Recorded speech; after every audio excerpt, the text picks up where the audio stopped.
Okay, so we're going to go walk up today to the South African Museum. They've got a wonderful selection of rock art. And I guess the question that I want us to ask is, first, what can you see? But then second, what is it showing, right?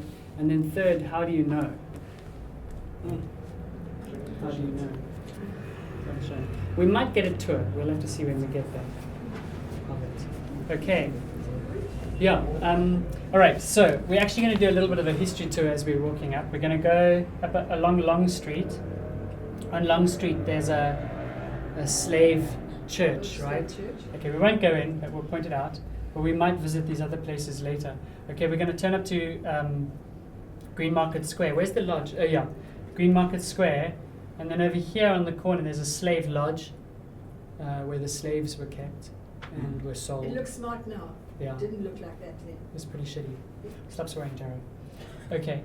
And then up through the Company Gardens, but we'll expand a little bit more there. And then the museum's right at the top of the Company Gardens. So it'll be about 20 minutes.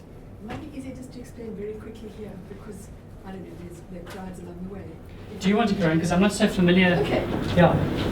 We'll just go along and up Long Street, and we'll pass on the right. It's free to go in, you can go in another time. It's the Old Slave Church, which is a place that they had a slave school and so on. So that's from the 1800s, the early 1800s, okay?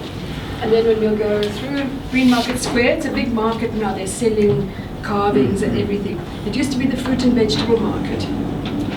And the slaves used to come there, sell the stuff for the masters, or go and buy the stuff to cook. And that's where they used to talk and make a plan, and maybe make an escape plan, and so on.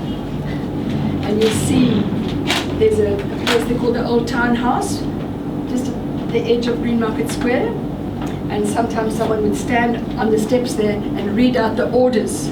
Slaves shall not do this, everybody shall do this, you know. And then we'll just walk past the cathedral. And as Jared said, we'll go up the avenue. And those big gardens, those were the gardens that fed the early settlers. Of course, there were slaves and others working in them. But those fed the early settlers who were around the castle and all that. Now you can't see fruit and vegetables growing, it's just trees. But that time, it was fruit and veg. So we walk up the avenue to the museum. And maybe if we've got time, when we come back, Jared said we can just put our heads in underneath the cathedral. It's called the crypt. They've got an exhibition with big photographs of the big marches, 89, 90. So we'll confuse you completely. We're going to go to many thousands years BC. We're going to go past, we're going to walk a way that the slaves walked and where they worked.